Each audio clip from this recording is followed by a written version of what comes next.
এই লোকটির কপাল সত্যিই খুব ভালো ছিল। সে মাত্র $10 নিয়ে ক্যাসিনোতে এসেছিল। ক্যাশিয়ার তার টাকা খুচরো করে কয়েন বানিয়ে দেয় এবং তাকে ভাগ্য পরীক্ষা করতে পাঠিয়ে দেয়। মিস্টার জন ধীরে ধীরে এক বৃদ্ধ লোকের কাছে পৌঁছান। তিনি দেখেন বৃদ্ধটি একটি স্লট মেশিনে কয়েন ঢোকায় এবং জোরে হ্যালো বলে চিৎকার করে। হঠাৎ মেশিন থেকে প্রচুর কয়েন বেরোতে শুরু করে।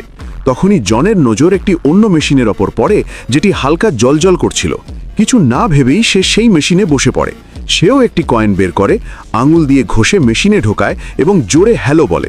হঠাৎ জ্যাকপটের শব্দ শোনা যায় এবং কয়েনের বৃষ্টি হতে শুরু করে। তারপর সে দেখে সেই উজ্জ্বল আলো এখন অন্য একটি মেশিনে চলে গেছে।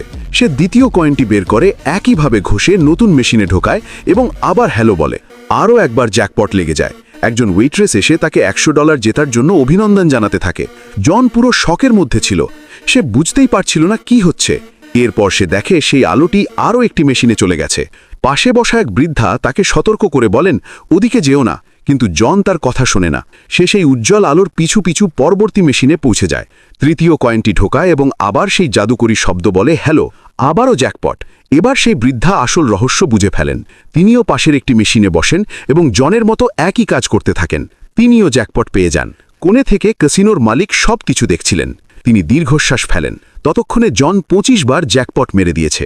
প্রতিবারই সেই একই পদ্ধতিতে কয়েন ঘষে, মেশিনে ঢোকায়, হ্যালো বলে আর জ্যাকপট। মালিক ভয় পেয়ে যান। এই লোকটি যদি না থামে তবে পুরো ক্যাসিনো খালি করে দেবে। তখনই সেই বৃদ্ধা জিজ্ঞাসা করেন, এখন কোন মেশিনটি জিতবে? জন সেই উজ্জ্বল আলো থাকা মেশিনের দিকে ইশারা করে এবং বৃদ্ধা সেখানে বসে জনকে থ্যাংক ইউ বলেন।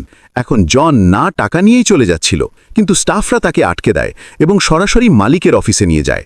মালিক ক্যাশ ভর্তি একটি বড় ব্যাগ বের করেন এবং জনকে দিয়ে দেন। মালিক বলেন, শুধু একটি ওয়াদা করো, আর কখনো আমার ক্যাসিনোতে ফিরে আসবে না।